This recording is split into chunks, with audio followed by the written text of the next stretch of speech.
கார்டனில் ஒரு பாகற்காய் கொடி வளர்த்துட்டு வந்துட்டுருக்கேங்க. இந்த பாகற்காய் பார்த்திங்கன்னா நாட்டு வெரைட்டி தான், வெள்ளை பாகற்காய் கொடி இது. இந்த பாகற்காயோட டேஸ்ட் வந்து ரொம்ப சூப்பராக இருக்கும்.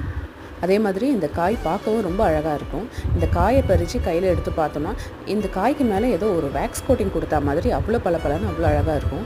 இந்த காயை நான் பறித்து ஒரு 2 days ஆகிருக்கோங்க. இது இந்த பாகற்காயோடைய டேஸ்ட்டுக்கு நான் அடிக்ட் ஆகிட்டேன்னே சொல்லலாம். இந்த பாகற்காயை மிஸ் பண்ணிடக்கூடாதுன்றதுக்காக ஒரு காயை வந்து விதைக்காக விட்டுருந்தேன். இதோட கலரே பாருங்களேன், ரொம்ப அட்ராக்டிவாக சூப்பராக வந்திருக்கு. இந்த காயை விதைக்காக விட்டதுலேருந்து ஒரு 1 month ஆயிடுச்சுங்க இந்த மாதிரி நல்லா பழுத்து வர்றதுக்கு. இந்த அளவுக்கு பழுத்து வெடித்து வந்ததும் இதிலிருந்து சீட் கலெக்ட் பண்ணிக்கலாம். இந்த காய்க்குள்ளே விதை இப்படி தாங்க இருந்தது. இதை நல்லா வாஷ் பண்ணிவிட்டு பார்க்கலாம். இந்த சீடு வந்து பார்த்திங்கன்னா பார்க்கவே ரெட்டிஷாக ரொம்ப கலர்ஃபுல்லாக இருந்தது. இதை வாஷ் பண்ணதும் இதுக்கு மேலே இருக்க அந்த ரெட் கலர் ஸ்கின் வந்து போயிடுது.